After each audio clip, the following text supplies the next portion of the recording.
You're listening to the Screenmen Society Podcast, where nothing on screen will ever go unseen. Here's your host, Jack Clayton. What's going on, everyone? Welcome back to the Screenmen Society Podcast. As always, I'm your host, Jack Clayton. We've got a great show for you today, but also a spoiler-filled one, so be sure to tread with caution going forward. But as always, let's get into who we've got with us today. First up, he's our resident Screenmen analyst now. It's Abel Velasquez. Hey, how's it going? Yeah, I'm the numbers guy, apparently, which is pretty funny because I'm probably the person that hates math the most, but those are what two articles appeal to me the most, I guess. Yeah, and next up, he's a connoisseur behind the camera. It's Hamza Harwell. How's it going? I'm glad to be back. We're glad to have you back, bud. And finally, we may argue a lot, but he holds a special place in my heart. It's Kevin Burke. Hey guys. Hey, it's nice to be here. It's nice to talk. I like talking. It's nice. Really quick, if you're new, we have a Facebook, a Twitter, and an Instagram, so go follow us over there. We're on all those platforms. On Facebook, you can find us just by searching the Society of Screenmen. And on Twitter and Instagram, you can find us at Screenmen SOC because we couldn't afford all the letters. All right, so let's go ahead and jump into our first topic for the day. It's a topic that many think doesn't need to happen, but thanks to the upcoming movies like Sonic the Hedgehog, Uncharted, and possibly a Super Mario Brothers movie, video game movies are on the rise once again. So that begs the question, what video game should get a movie next? And Hamza, we're going to start with you. So my one and only choice is going to be Call of Duty. I think it's already been dead as a video game, so I could see them just rebooting it, kind of trying to make it a movie. There's quite a few storylines. Each company that's made a Call of Duty has made different storylines, so I could see them making different movies out of all of them. But yeah, I'd honestly like to see a Call of Duty movie. As long as they stick to the actual story of each game, I think it would be cool. Is there a story from a certain game that you'd want to see in a movie? Definitely the Black Ops series. All right. Or the Modern Warfare, but all of them are good. But yeah, Call of Duty it is. All right, Abel, we'll go to you next. My pick is the incredible Super Smash Brothers. Talk about the greatest crossover of gaming in history. Super Smash Brawl attempted to make a storyline, which was still incredible. Talk about before Infinity War and Marvel did all their combining everybody together. They did it first, and they still did really good. It would be awesome to see it as a full movie, seeing all these characters interact and, fight whatever bad guy stands in their way to save the world. Dude, totally. That is a great pick, Abel. I love you. My gosh. Yeah, Kevin will actually go on to you next. Alrighty. Well, I would have to go with what do I want to see as a video game, but as a movie? I think I'm going to have to go with F-Zero, just because Captain Falcon is so good. I mean, he's like Captain America combined with Blade Runner. I mean, I don't, it's so good. I don't know, it would be awesome to see a futuristic sci-fi movie with, race cars and stuff that are levitating above the road and everything. I don't know. I just think you could make a pretty cool movie out of it. Yeah. You guys all picked more or less AAA titles. I'm going to go with something that may not be considered indie, but started off indie. I'm going to go with Undertale because that's probably my favorite game of the last couple of years. That game I loved it so much. And I think it has a lot of different characters that I'd like to see on the big screen and whatnot. The only thing is the fan base is really weird. I don't know how much you guys know about Undertale, if you guys know anything at all. Never heard of it. Really? You should definitely 5 seconds ago. You should definitely play it. It's phenomenal. Listen. I just gotta say real fast. I have to apologize to Pete. Okay, Peter, wherever you are, I know you're listening to this right now, but dude, I'm sorry that nobody picked Kingdom Hearts. I know you want to see that, as a movie super badly, and it's just the most amazing concept. Oh, but yeah, we let you down, buddy. I'm sorry. I mean, we've gotten Disney movies already. Do we need to see? We've gotten the best of both worlds already. So I mean, sure, that'd be great. But yeah, anyway, Undertale. It's a really interesting story, really interesting concept with a lot of really interesting characters. The only fear I'd have is them not doing it right, just because there's a few different storylines. What's the premise of the video game?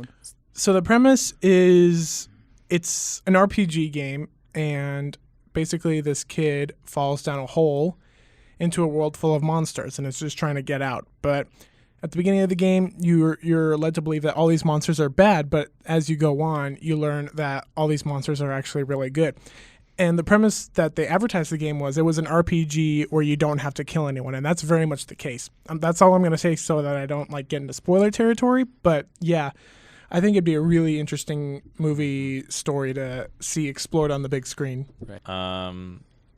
So I'll tackle, I guess, against your picks. Sure.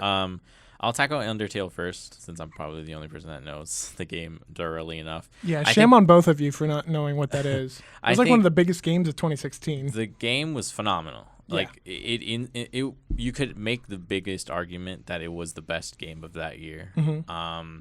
The problem with Undertale isn't the game, it's the fan base, and it's exactly Without what you a just doubt, said. yeah. If they were to make that into a movie, the fans would they would be excited, but the adaptation of it in a film perspective, when you come down to Undertale, the best thing about it are the characters that are included in the game. Yeah. Like the main cast, and even to the side characters, like Toby Fox, who made that game, was phenomenal. He gave personality to every single thing you interacted with, and it made it so funny and so unique and so different.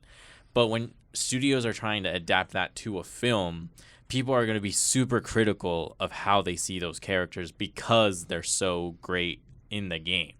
And so it's having the great voice acting, or I don't know if you want to do it live action or animated, but the right cast has to be behind it, the right amount of description, how their dialogue works, how every single little thing is going to get nitpicked by the fans of that game. And if it doesn't come down to how they, and that's the thing, because about that game is it has 3 different endings, and so the studio is going to have to pick one of them. And if the people are like, well, that's not the ending that was the most satisfying, or whatever, it's going to have a lot of backlash towards the fan base that are already kind of critical of the game in some respects. More than likely, they'd probably go with the true ending. That's probably where I'd go with it. Kevin, I wanted to say real quick about yours is when you describe that's the kind of movie you want, the 2 that pop into my head immediately that I'm afraid it would be like is Speed Racer. No, not necessarily Speed Racer. I'm afraid that it's gonna. I think that's what people would want it to be like, because Speed Racer is an underrated movie, but I'm afraid that it would look more like Assassin's Creed or Prince of Persia, which I like Prince of Persia, no hate against it, but it's also not the best movie. Assassin's Creed is a terrible movie on the other hand, and I'm afraid that movie would just kind of fall into that same subcategory, I guess. Yeah, but man, he's like Judge Dredd, mixed with One Punch Man, except, he's got the Falcon Punch. It's so I don't know. I just get this idea it would be sort of like Blade Runner. Maybe it wouldn't. I think Abel's idea is probably the best one, just because. Were you thinking an animated one, an animated? Yeah, absolutely. Oh yeah, totally. So yeah, my pick is okay.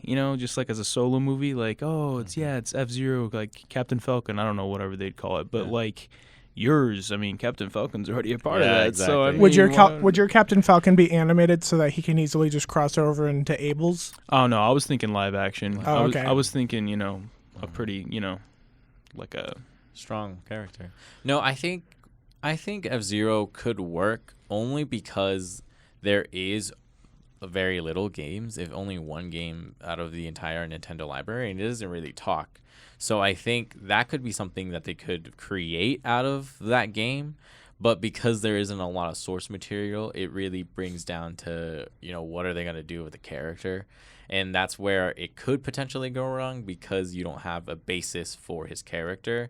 It could potentially be you go to the movie and you're like, well, this isn't really the character I envisioned to see on film, I guess. Right. Mm-hmm. Yeah, I can see that for sure. But no, going back to Hamza though, with the Call of Duty thing, I think that we're kind of in a drought of great war movies. Hacksaw Ridge came out just a couple years ago, and that was pretty good. But yeah, we're kind of in the early 2000s, I felt like we had some pretty epic war movies coming out, substantially, Did you ever see Act of Valor? Ooh. That's very good. That That's was really very good. Call of Duty-esque. Yeah. Because it was the actors were actual Navy SEALs, Yeah, that's right. No, I don't think I've ever seen that. It's a really good movie. which is pretty remarkable because you don't think that they'd be able to act, and they did pretty well. Mm-hmm. Compared to the train movie that came out last year? Like 17 to Paris. Yeah, and that was criticized that even though they used the same people, they weren't really able to act it out. So that, I didn't even know they used the same people. as far as I know, they did. But yeah, Yeah, getting they back on did. topic, I think what would really work with a Call of Duty movie is as long as they get a good story out of it, because they're all, I don't play much Call of Duty, but I feel like they all kind of like, outside of the story, really kind of just, they're all kind of the same to me, I guess. When Modern Warfare came out, that's like started the like modern Call of Duty like storyline. Yeah. And that's like kept fans like, oh, like Captain Price, Soap, all these characters, they love them a lot. Mm-hmm. And I think they'd want to see them on the big screen because you get emotionally attached to them in the game when they like die, when they get hurt. And if you see that on screen, you're like, this is my childhood relived. Would you want, like if they use the same characters, would you rather they do like a completely original story just using those same characters, or would you want to see one of the stories from the games basically replayed out on screen? I think it would be boring if you just did like what the story already was, Yeah. but I think they could like start it, kind of like rush it a little bit, and then do what they usually do with movies and make a whole new storyline. Well, Sure. what about zombies? I know zombies is a big part of Zombies Call of is- Duty. Would you want to go supernatural with it, or would you just keep it strictly? I mean, I feel like zombies are really getting to that stage of fatigue right now. So if they were to do that, I feel like they should just stay. Right. Not to on the straight mention. and Not to narrow. mention. What's the J.J. Abrams one that just came out recently that was basically Nazi zombie? What was it? What was it called? Overlord? Overlord. Overlord, yeah, that's right. Overlord. Yeah. Dude, that Good movie looking, is pretty good. Well, anyway, if they were to do it, that movie already pretty much has it covered. So, yeah. Bad. Yeah, I think the only thing with Call of Duty is as long as it has like a good writer, Right. like a good story behind it, that's how it could work. Because otherwise, I feel like it'll just come off as another copy paste. It's also kind of a dead video game franchise. Like people don't really like playing it. They prefer like the classics compared to just pumping out new games every year. definitely. Right. Yeah, and then Abel, on yours, I think it all kind of depends on how this Super Mario Brothers movie, if it is an actual thing, Right. how that does. Yeah. In some ways, it does. I would say that Illumination, it's a mixed bag because you have them be able to make like Sing, which I thought was really good and completely underrated. But they also have like Despicable Me, which I like to see, like the actual main series really well.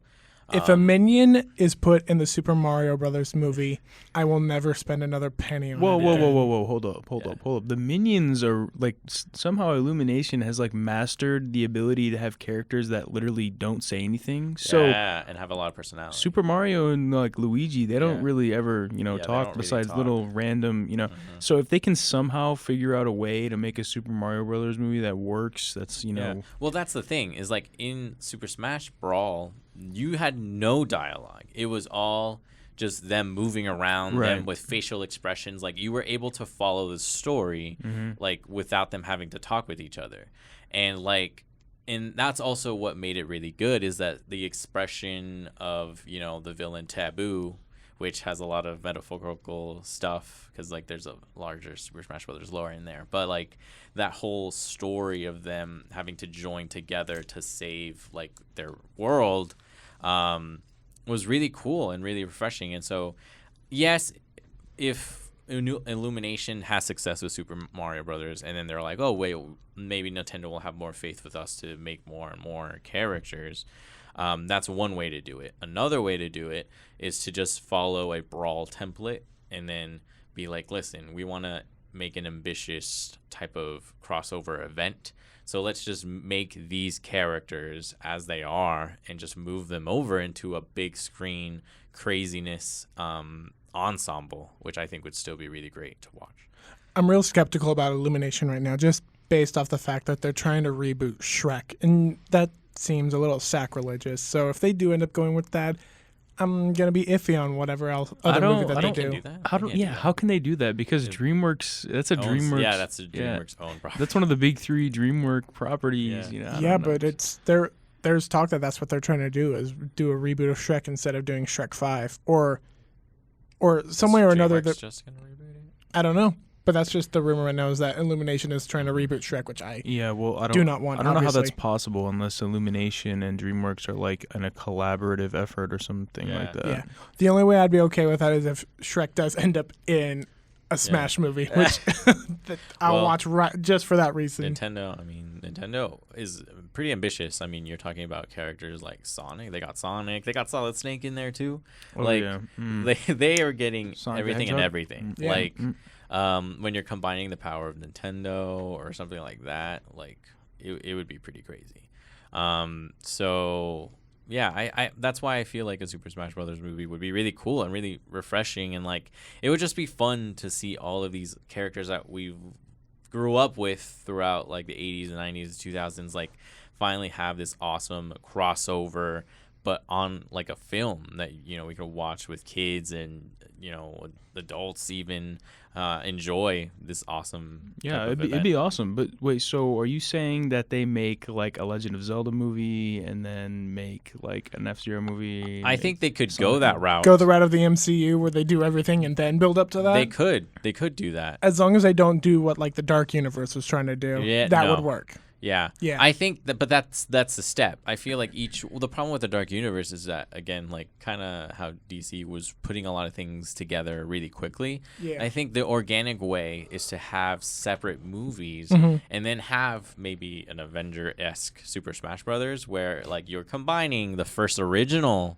Mario characters and then having like these other characters come in later. And right. then you can have, the thing is you have to have a catch. Okay, so Iron Man, it was really good, wildly successful, really popular. Everyone loved Robert Downey Jr., right?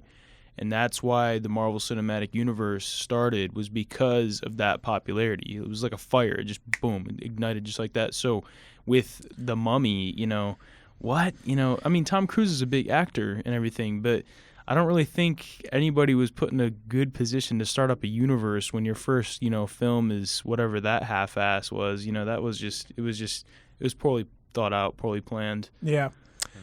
Hamza, final thoughts on yours? We're going to go around since we basically just got final thoughts from Abel. We'll move on to you next. Final thoughts on why you want a Call of Duty more than anything else? I guess mainly for the nostalgia feeling. I guess that's just like the number one reason. Otherwise, I'd say don't make a Call of Duty movie. Yeah. Kevin?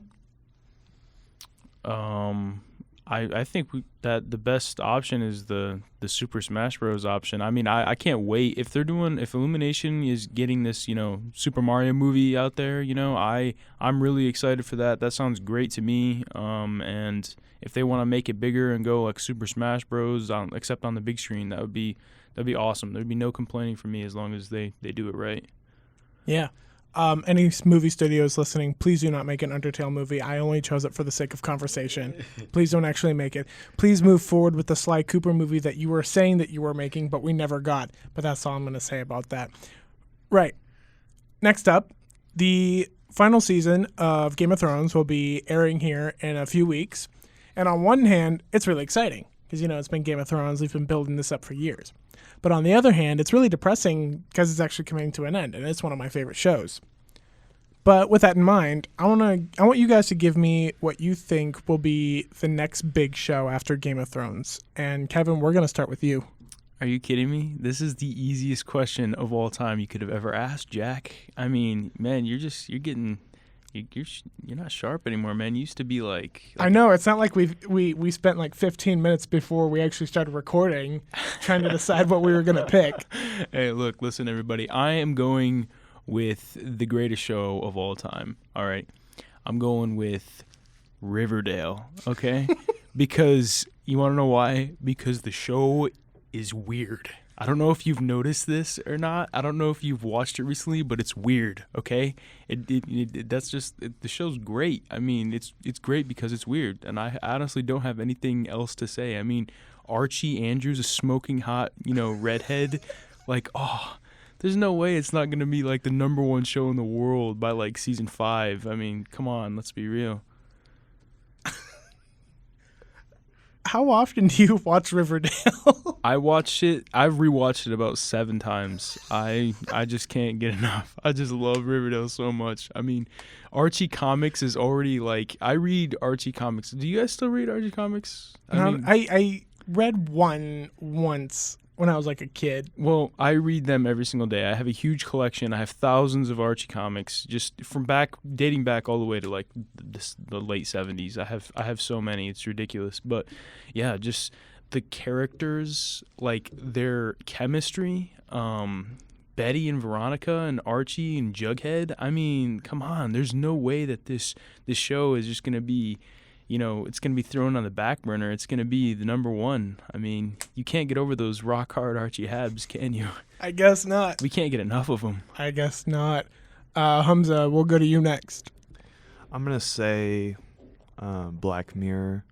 I think like Game of Thrones is really popular, but it's like only on HBO, right? Yeah. So Black Mirror has been on Netflix for quite some time now, and Netflix is like, everybody's on Netflix. So, and they recently came out with Bandersnatch, like the interactive movie. So, like, and that got really popular, and it just like blew it up even more. So definitely. I could see them just keep progressing with like the stories, as long as they don't get like half-assed basically with how they write. If they don't go all Stranger Things season 2 on it. I have not seen Stranger Things besides like the first 20 minutes of the first episode, but Season 1 is great. Season 2 is bleh. So I've heard that. Netflix needs to step up their game and bring back Daredevil, but that's not the point. We're not going to talk about that. We're not going to talk about that. First of all, the trailer for season 3 of Stranger Things looks so incredible. I mean, it's probably already, like, the trailer was better than the whole season 2. So, I mean, it's fine. Fair enough. I mean, that's not hard, but fair enough. Abel, go ahead with you. For me, I think the show that is really great right now, and I think people are missing out on, is How to Get Away with Murder. Viola Davis, Academy Award-winning Viola Davis, stars as a defense attorney for, I forget what it's called. I think it's Princeton University. And she just does a phenomenal job. Like, she's like this tough-nailed, professor, and she's also obviously a full defense attorney, and so every year she employs like 6 of her freshman law students, to help her in cases, and with their help she tries to basically win a series of court cases. Meanwhile, along the way, there's a bunch of crimes that are being committed by other characters that they have to maneuver around and kind of resolve. And I think it's really interesting. It's a really great, well-woven story, and the cast is really good. Like, it's actually a really talented cast. I think, Viola Davis won a Primetime Emmy for it in 2015. And like, it gets you on the edge of your seat. It's a good thriller. It's a good, like, what's going to happen next. It leaves you open-ended. There's a lot of things that you're constantly like, wait, I have to go back and like kind of piece things together. And it really feels like a who did it type of feel too, which I think is also really cool. Well, you bring up Academy Award-winning Viola Davis. I'm going to throw one right back at you and hit you with Academy Award-winning Jordan Peele, because I'm going with The Twilight Zone, a show that's not even out yet, but it is going to blow all your other shows, especially Riverdale, out of the water. But how? Because Riverdale is a teen drama with hot guys like Archie with abs and weirdos like Jughead. I mean, his name is Jughead. I don't fit in, and I don't want to fit in. No, but here's the thing: is Jordan Peele has reinvented himself, I want to say, with movies like Get Out and Us, which we will get into later, but it's also The Twilight Zone, which I think is still possibly considered one of the greatest shows of all time. It was so genre breaking for its time, especially. Oh yeah, And I agree. I agree that I mean, it was awesome. It was an awesome show. I've watched quite a few episodes, like the old, like the seasons. How many seasons were there? Like 18 seasons? Something like crazy. Yeah, something crazy. But yeah, really cool ideas and stuff like that. But Jordan Peele, I mean, come on, he's Jordan Peele, who wrote both Get Out and Us, especially Us, which Well, has is a he great just story. hosting it, or is he actually writing the show? You know what? Actually, I don't know. I should mean, have done my come research. on. I should have done my research. But if Jordan Peele's attached to it, to something like The Twilight Zone, you can't think that he's not going to have some sort of creative influence over it, which I feel like he will. And if he brings the writing that he's brought to his movies to the small screen, it's gonna blow. It's gonna be the best show of the year. And even with it being on a streaming app like the CBS app, which, if you haven't heard, go listen to our podcast about too many streaming services. We'll be here still afterwards. But yeah, I'm going with Jordan Peele's Twilight Zone. Well, folks, not a hot take. Jordan Peele is the next Alfred Hitchcock. Who would have thought? No, he's not the next Alfred Hitchcock. He's the next Jordan Peele. But we're going to get into that in our spoiler discussion. Let's talk the next big show after Thrones. Was that supposed to be good or something? Like, what? Was that supposed to be good? Hey, listen, Riverdale. I mean, let's go, guys. Come on. You already know. Riverdale knows how bad of a show it is, and that's why it is doing the kind of things that it's doing. It is genre defying. It is just, it's insane. It's mysterious. It's like a dreamland. You know what I'm saying? It stopped being mysterious after season 1. I stopped watching halfway through season 2 when they all took off their shirts and called themselves the Red Circle. Part of it because I felt like it was kind of inappropriate for me to be watching, but part of it because the concept had just gotten stupid. Wait, you didn't like drool when you like? All right, no, never mind. Okay, you can have that opinion. Okay, and that's fine. But I'll tell you what the only mysterious thing is Archiekin's abs. That's so mysterious. No, but I do want to go back to you, Hamza, about Black Mirror, because you do bring up some good points about it being on Netflix, which is a lot more accessible than HBO maybe to a lot of people.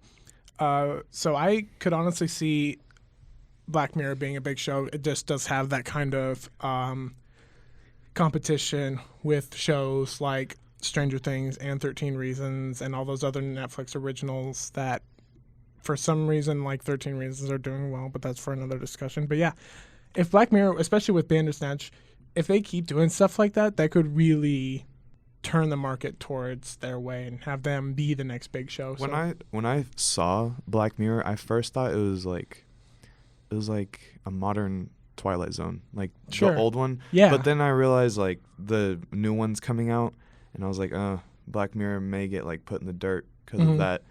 But I still like all the ideas that they come up with Black Mirror. It's just like its own universe of just weird shit. Well, let me ask you guys this. You guys think that more shows are going to follow in this, like where you can, like it's interactive and you can choose what happens? I honestly wouldn't be surprised with how good Bandersnatch did.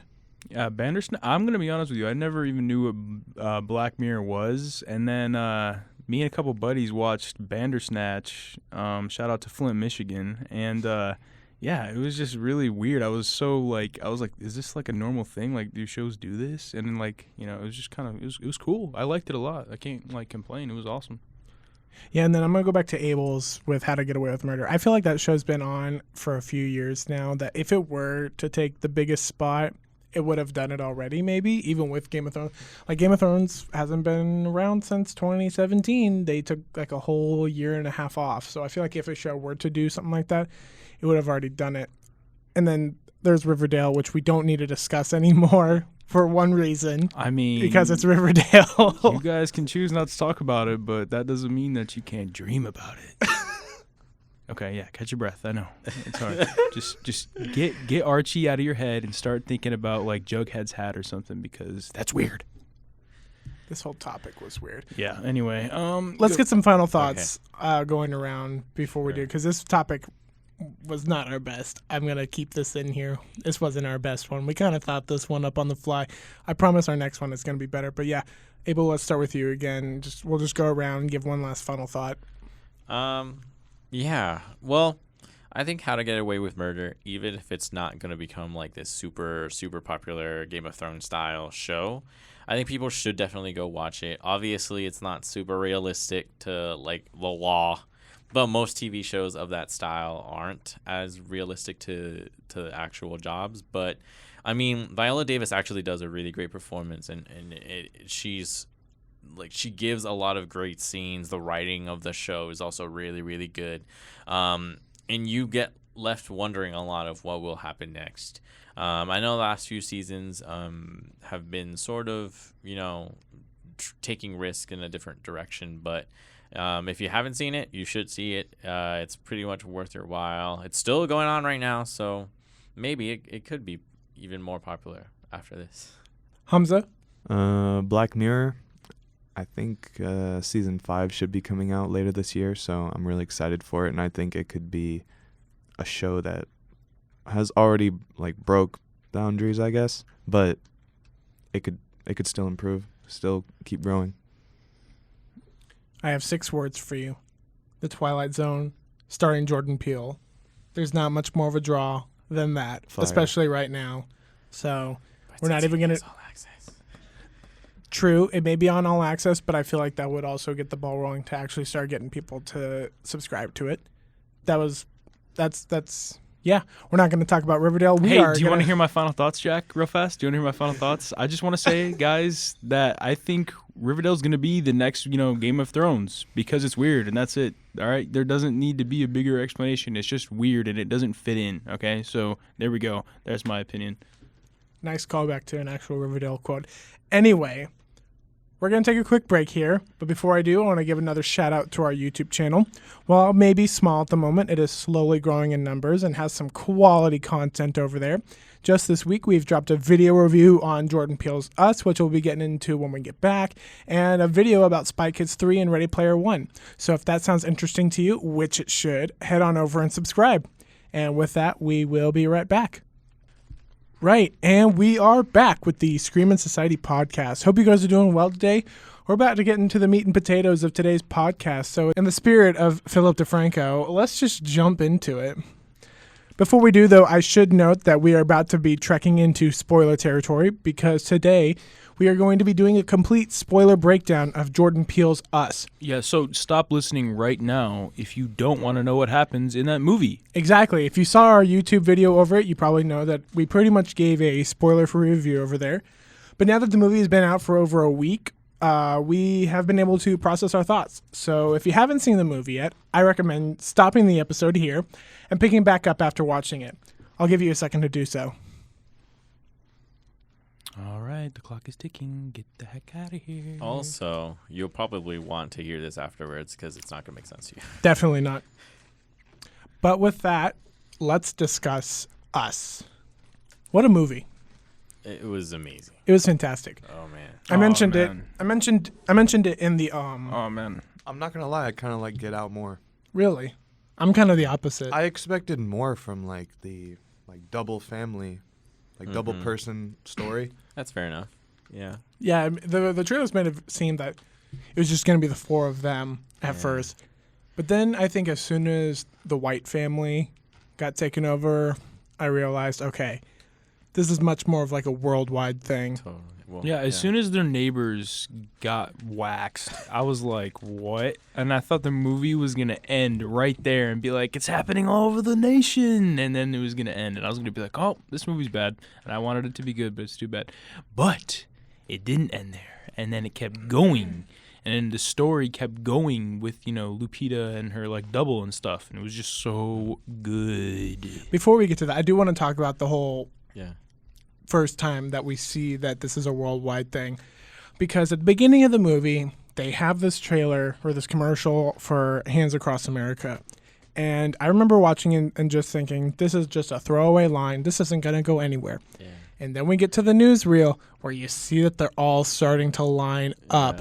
And in that moment, I realized that this movie was on a whole different level. It's genius. It's absolutely genius. His attention to detail is just absurd. And you can make the argument for there being too many holes. Okay. Well, first of all, let's start out. Okay. So the movie starts off with Lupita when she's what's her character's name again? Adelaide. Okay, so Adelaide's she's a little girl and she's like at the carnival, with their family and stuff like that. So she sees. She wanders off on her own to what is it, some mirror? It's like a fun house. It's like a fun house, whatever. She sees like a copy of herself, like exact copy. Then boom, it cuts to present day. They're on vacation. Then all of a sudden the double family shows up and it's like crazy.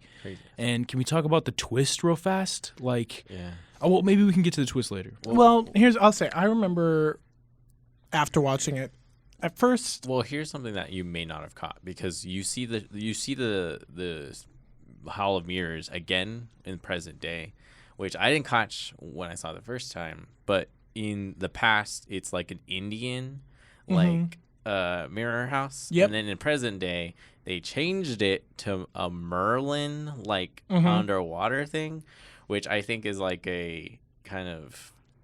It was outdated for the time kind of thing, and so they had to change it because obviously it's not appropriate anymore. Yeah.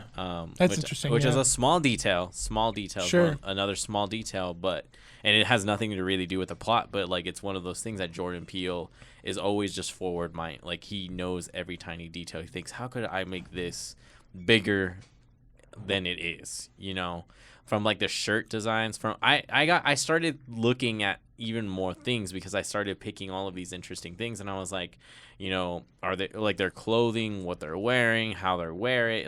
I'm starting to really focus on all of these extra details that I wouldn't in any other movie, but because Jordan Peele has made that one of his prerogatives, that now you feel you have to doubt everything. That red jumpsuit is going to be the biggest Halloween costume this year. Oh, I'm already calling for it. sure. That's going to be mine. Yeah, me too. Imagine you just get a bunch of people, 50 plus people to do that, and you just hold hands near a highway or some shit. That'd be terrifying. That'd be crazy.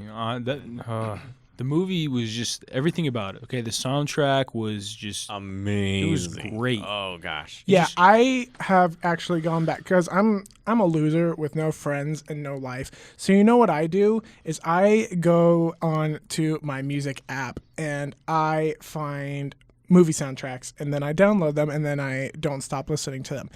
And since it came out, I have gone to the soundtrack for Us, and on repeat, I have listened to the song Pas de Deux. It's the song from when Red and Adelaide finally face off together with the same riff that I Got Five on It has. Yeah. I love that part. I thought it was maybe my favorite part of the movie. Interesting sequence. It's so interesting because it flashes back and forth. Yeah, because that's where it's starting to get what's happening here? Because she's struggling. And Red is just waltzing away very easily, which is. But we should also get into the fact that Red and Adelaide are actually the opposite of who we think. The twist. How I just want to say right now, I called the twist. No, you didn't. Yeah, I did. We'll ask our fellow screenman Jordan Shannon because he was there, and I whispered it in his ear. What gave it away to you that you thought that it was gonna happen? Well, right off the get-go, as soon as it cuts from that scene of her opening her mouth, oh my gosh, I'm looking at myself, and she turns around, it's pretty obvious that they're gonna do some switcheroo stuff, right off the bat. You know what I mean? I think the film does a great job, expert job of leading us away from that as soon as it goes back to the real world, and she's they're all talking normal and she has a family with kids and stuff, so you immediately stop you're oh, maybe there's no way that happened, because as soon as the double family enters the fray, she's talking really weird and she's we had to eat rabbits raw and stuff, it's really creepy, and the other members of the family can't even talk, and it's yeah, there's no way that they got switched because she's a weirdo. You know what I'm saying? Yeah. So it kind of it was kind of like one of those things. I just thought it was funny. I just wanted to mention that I called it, but did I really think it throughout the whole movie? I don't know. I just threw it out there because, and that's why I was so satisfied at the end, was because it was, there was a twist. There was something bigger. Like the movie had so many layers. It was unreal. You could sit there for hours just watching it over and over again, unraveling every little thing, every little detail that you see. The Jeremiah 11:11, which I was gonna read to you guys in case you guys.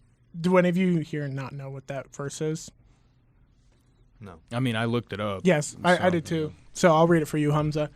The verse is, and this is the verse. Yeah, sorry, I thought you were saying like song lyrics. No. Jeremiah 11:11. You read it? Mm-hmm. Okay. Therefore, thus saith the Lord: Behold, I will bring evil upon them, which they shall not be able to escape. And though they shall cry unto me, I will not hearken unto them. This was the King James version, so that's why it's really fancy, schmancy. But yeah, it makes sense. I mean, when this you is go back and Jordan listen to Peele's it. version of the end of the world. Yeah, Essentially. well, it's weird because this just happens in America, as far as we know, because it's just hands across America. Because that was a U.S. government thing that they created. The what are they called?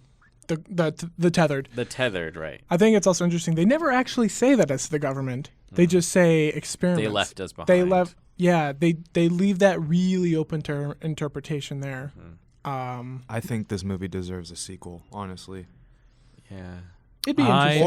Or like some kind of like in the same universe of that movie, but in a different through different eyes. That's a theory, because we'll get into theories. I feel like we should. Yeah. Look, but one of the theories is that one of the professors or doctor scientists that worked with the project to make the tethered, that they realized that they could somehow transfer like minds or stuff, or like at least make copies of people, and so that's how the family in Get Out were able to be like, oh, maybe we can mess with the mind and sort of create like being able to switch over our minds and put it into another person's body, because they were able to recreate a different person entirely, but the part that they were missing was an actual soul, and so maybe they were able to do that.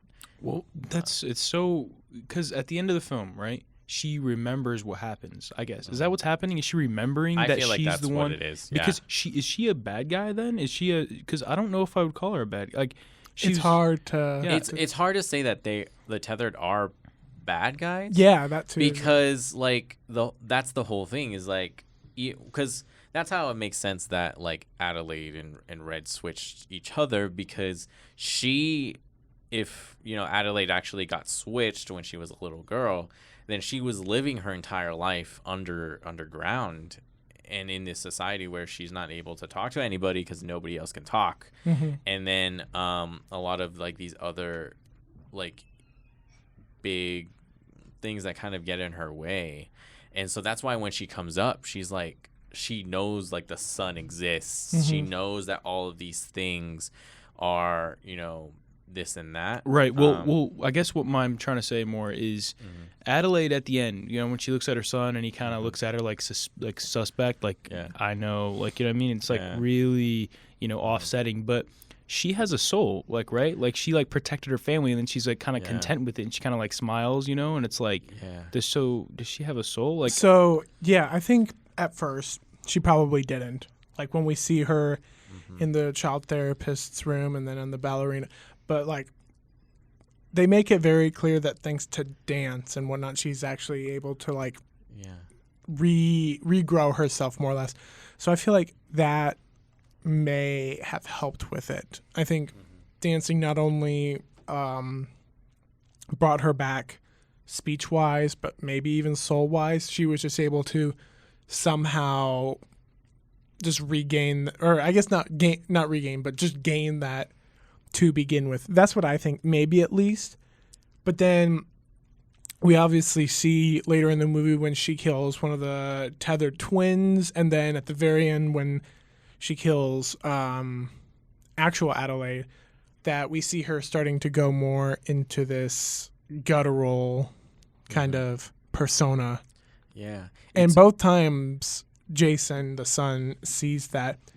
And I've got a feeling that he knows because he's the only one who does pick up on the fact that these guys mimic each other. So I feel like he has a much better idea of the tethered than any of the other family members would. Well, so there are a couple of things that I think are really interesting with the whole story, right? Because it's so layered. Because with the switch, in my mind, it puts into question, is Adelaide the only one that got switched? Because I forget what the little boy's name is. Jason. Right. Jason, when he has these looks, right, with Adelaide at the end, it's a weird type of look, like, it could come up like, oh, I know that, you switched, or I kind of have a sense that you aren't who you think you are. But also, there's a theory that Jason also got switched with the other Jason from the past year when they went back. Because the thing about it is that the beach house they go to every year. That's their family tradition. You see that when Adelaide goes through her photos and she has these flashbacks. So they've established that they go. But when Jason gets lost, remember, in the beginning of the movie, and Adelaide freaks out, it's because she knows that there's a potential thing that Jason could get snatched, just like she snatched the original Adelaide. So there are some people that are saying that, oh, well, maybe Jason did get switched, and that the reason that, down below, the whole movie, they've made this thing about the magic trick. Oh, he's trying to remember how to do this magic trick, but it never quite works. And it would make sense that the real Jason would know how to do the magic trick, but this other Jason just kind of didn't know or remember. And when they're in the closet together, that's when the red version of Jason is showing him this is how you do it. And if you remember, he has his burned marks on his face, which if the Jason from above is playing with fire and he was using his magic thing or whatever, that means that below he had to have been playing with matches. And so whenever he burns the flame, over time it burned his face, which is one of the things that if they did get switched, that's another reason why he can't talk, is because he burned his mouth. And so if you really think about it, why would his mouth be burned in any other instance? It's kind of one of those things that Jordan Peele always has a reason to make details in a specific way. And I always thought that, because even when I first saw the face of Jason, or at least the red version of Jason, I was kind of like, that's an interesting detail that, and you could easily be like, oh, well, it's just because it's more scary that he has a burned face. But no, that would be the case if this was some other director. But I feel like because it's Jordan Peele, and he always has some type of intent with every tiny detail, that there could be something there that has some type of thing where maybe they are switched. And because when you remember when the red Jason dies in the fire, Adelaide cries. She verbally has this scream. And why would she do that if that's not her actual child, unless she realizes that is her actual child that is being, burned to death?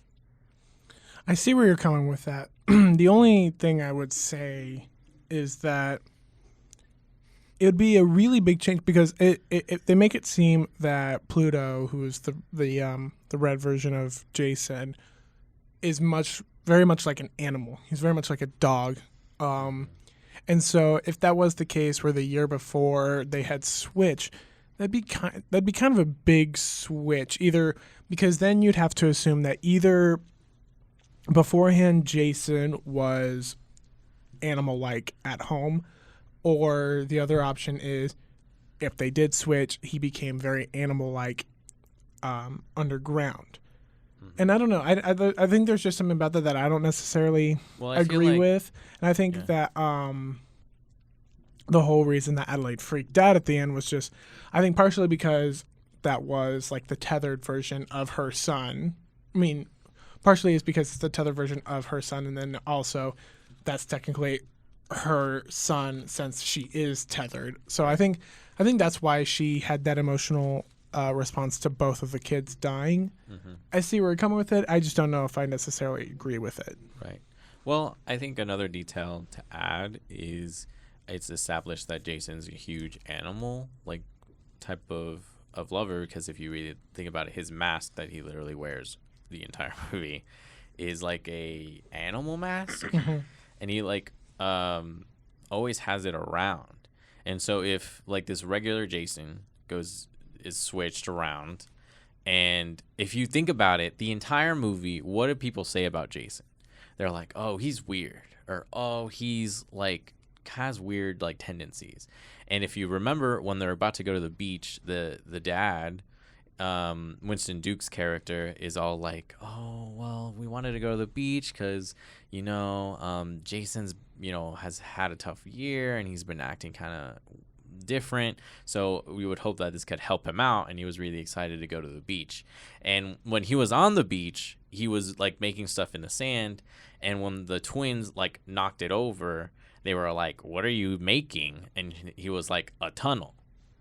So why would Jason be making a tunnel when a normal kid makes a sandcastle? You sly dog. Well, I mean, I guess I see your point now. This sort of makes sense. But at the same time, why at the end would he have that look on his face after he watches, Adelaide kill herself or whatever? And then he looks like he's almost in shock. And, like, he won't even hug her. She, like, hugs him, and he's just, like, kind of throws his arms up, and, like, accepts the hug, I guess, like, hardly. I mean, he just seems like he's more, freaked out, like, he heard the sound that, Adelaide made, and he was like, what was that? She, like, kind of screeched like one of the tethered, It was kind of weird. So, I don't know. I guess another thing is, like, when Jason has... I'll mention real quick. I've obviously watched a lot of videos and explanations since we saw it last week. One thing that I thought was really cool that I never would have picked up on if I hadn't seen it was, do you guys know what car they escape in at the end? An ambulance? It's an ambulance. What's the car that Jason uses to prop the door open at the house? Yeah. Also an ambulance. I thought that was also a really nice callback. Also, that's another thing. That's another part of this of the Jason theory is that, remember in the movie they say, "Oh, last year you got trapped in that door." Remember? And like, why would you forget that you would have to like keep the door open or whatever? And so there's a potential thing that's when they got switched, was when they found each other in the closet, and because he got trapped in there. So it could be that they did like a switcheroo type thing. I mean, I don't know. So are you saying that Jason's tethered, escaped by itself, walked all the way to the beach house, waited till Jason went into the closet, and then switched out somehow? Well, they mirror each other. What? They mirror each other, right? Because that's how Adelaide went all the way to the thing. It's also weird because I just realized that all of the characters mirror each other at some point except for Zara, the daughters. We never see her mirror herself. We obviously Adelaide do it. They make it very clear that Jason can do it. Yeah. We only see it once through Gabe's character when they're all like lined up. They have them all like sit down. He arranges his glasses, and Abraham like obviously goes to fix his glasses, but there's nothing there. And so I feel like that's really interesting. And with that one, with Abraham at least, I remember just thinking, oh, he's trying to mock them because they're obviously going to try and take over. They're just going to take over as their character. Yeah, that's what I thought. But it obviously makes a lot more sense now because they are tethered and mirrored. But it's really interesting that we never see Zara's tethered doppelganger mirror her, which I thought was really interesting. I don't think there's any meaning to it, but I just thought that was interesting that we saw everyone else mirror themselves at one point, at least in the Wilson family, because we never see it from the other family. Right. Yeah. And that's great. And that's another thing is so like, because obviously Jordan makes a lot of big statements with his movies, and it's like, so if they switched around, right? Like, it's funny that Hands of America, right, was in a whole program to end world hunger, right? It was supposed to be this really good, really nice, warm-hearted, like, initiative. And in this line, it's obviously bad because it made, like, a bunch of Americans die. And there were some people that were saying that's a message of, you know, people who have influence, because if you remember Red's, when she's telling like the backstory of, we got switched or whatever, and, you know, Adelaide comes into the room and she's like cutting the two people or whatever, she's talking about, they knew that I was different. They knew that there was something different about me. And the part that's different is that she can talk. She can do all of these different things because she lived up there. And so it's possible that all of these other, you know, tethered followed her lead as, listen, I've lived up there. I know what it looks like. And you want to live up there. And it's an injustice for you all to be under here for the rest of your lives being copies of the people from above. And so with that, you know, she has made this initiative to, you know, as a murder scheme, I guess, to murder all of these people from above. And it just shows like the kind of duality of, you know, people can form an alliance to be, you know, really good, and then also an alliance to be like really bad. And so I think that's pretty interesting. What Jordan Peele said about like us being a horror movie compared to Get Out, I think it's actually flipped. I think Get Out is more of a horror movie than this is. This is kind of like makes you think like, oh, what if there's a double of me? Like, but it's not necessarily scary. I think in that case he was more talking about the tone, because in my opinion, I think Get Out is much more thriller, and then Us is more on like the horror type of things with just like brutality and whatnot. Right. I would say. But yeah, I see where you're going with that. Kevin, we haven't heard much from you yet on this. Give us your thoughts, man. What was the topic again? Just kidding. Listen. The movie, it's outstanding. They're both horror movies. I mean, Get Out doesn't need to be compared to Us all the time, but, you know, it is sort of, you know, it's Jordan Peele's second movie, you know, so it's kind of like, oh, you know, so I just want to say that Jordan Peele took something, you know, it was a really original idea. You know, it's not like other people haven't thought of this thing. Oh, what if there was a parallel, like, you know, world or something? Everyone had a double, you know what I mean? But he actually did it, you know what I mean? He actually put it on screen, and he made it interesting, and he made it twisty, and it was frightening, you know, it was scary. This movie is scary, you know? You have to pay attention to detail, and because you have to do that, it makes it more horrific, right?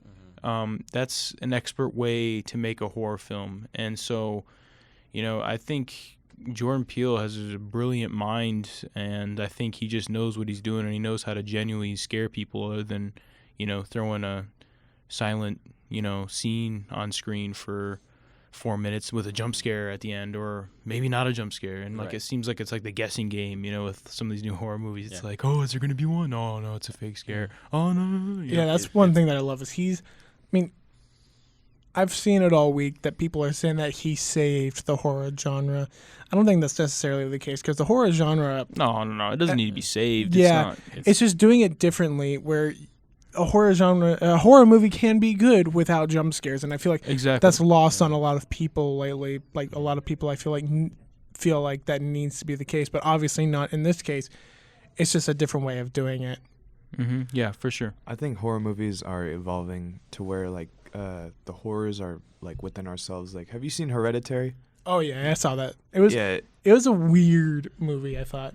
I was not expecting No. that movie to be like that, but like it all came like within like ourselves, like the family, like it went to turmoil, Yeah. and like in us, like it just went haywire. Even the Babadook was a similar thing like that, where it's like obviously the Babadook is a representation of depression and how it can tear somebody down and completely change who they are. And like there is this like theme of, and I feel like that has always existed in horror or any type of supernatural, conflict is, you versus yourself, like an inner demon type of thing where you're battling, your impulsiveness, your things of being selfish and greed and all of these other aspects of a person. And I think, I feel like Jordan Peele, I think that's what's really refreshing is that, I'm a huge lover of horror movies. I think there are a lot of great horror movies. Obviously, there are a lot of also really bad ones. But I think when you sit down and watch the good ones, they like really pay off. And they really make you appreciate how great they are and what they make you think about in a different way. And each, other horror movies kind of do that, where I think that's what marks a great horror movie, is that when you leave it afterwards, you're thinking of, how would I be in that situation? Or, what, how, you leave thinking more about it after you leave. And that's the impact of a horror movie. And I think, and Jordan Peele, I mean, it made over $71 million over its first weekend, which is in the top 5 of an original idea, which hasn't been done in quite a while. In terms of live action, it's the second one, I think. So, I mean, this movie has gotten a lot of great recognition, and it should. And I think this type of movie, I hope, will really inspire other horror directors to think more out of the box. It's not that the horror, necessarily is saved or anything like that, but it's like understanding that there are so many different type of stories that you can make, and it's just up to your imagination to really make them. Absolutely. And it goes beyond horror, too. And I think that's something that people shouldn't ignore, is that it goes beyond horror. Just hopefully it'll inspire a whole generation of filmmakers to start from scratch, just look at, let's, start here, and hopefully the past 20 years of just cash grabs, reboots, and, remakes, whatever has come out, which is just a ton of unoriginal works that have been thrown out, which some of them are necessary, but, we haven't had a ton, and I think people are sort of gassed. It's kind of like, I got to go see this adaptation of this, and I got to go see that reboot, and there's another sequel to this movie coming out, and, and it's like, So hopefully, let's hope that, it inspires a lot of people to be more imaginative. Creative. And what I've heard from like a lot of interviews from like the cast, they themselves have said Jordan was very deliberate, and he even told them like, this is what I want to put in there for like the second viewing, for the third viewing. And it just shows how forward thinking he is as a director and how direct he is. And so like, I hope we do get more of those type of movies and other genres too. And I think that would help a lot, as a person who loves stories and love complex thinking and stuff like that. I think that would be an awesome thing to see for future movies. I think what makes his projects good is that, like, before Get Out, he was just known for, like, comedy. And then he made Get Out, and he's like, well, this is, like, horror movie. And then he made Us. And, like, when you, like, James Wan, like, he's going to probably make a horror movie. But when people heard about Jordan Peele making a horror movie, they're like, oh, like, what is this? And then it turned out amazing. And then the ball just went rolling from there. Shows his ability to branch out, and he's not, people are just, he's a funny guy, but that's why I think it's hilarious, in itself, that he's throwing these films out, and I just hope he never stops, because and it's clear that he pays respects to all past horror movies and just films in general. Like, he literally got Jason to wear a Jaws shirt at the beach, and he called Steven Spielberg, and was like, "Hey, I want to use, Jaws, and Steven Spielberg was like, "Yeah, we got a shirt, feel free to do that." And so obviously that's cool that we have a director and a person that loves film clearly and puts their entire mind energy into it. Yeah, definitely. Well, I feel like this is a movie that has a lot to discuss, but I feel like we don't have enough time to do so. But I feel like we have accomplished something today because of your Jason theory. I would never have thought of that, so it's really interesting that you brought that up. So, yeah, if you're listening to this and you haven't heard a theory like that before, all I can say is you're welcome. Well, I think that's going to wrap it up today for today's episode of the Screenmen Society Podcast. Thank you so much for listening. As always, be sure to check us out on Facebook, Twitter, Instagram, YouTube, and even our website. Just head on over to www.thesocietyofscreenmen.com.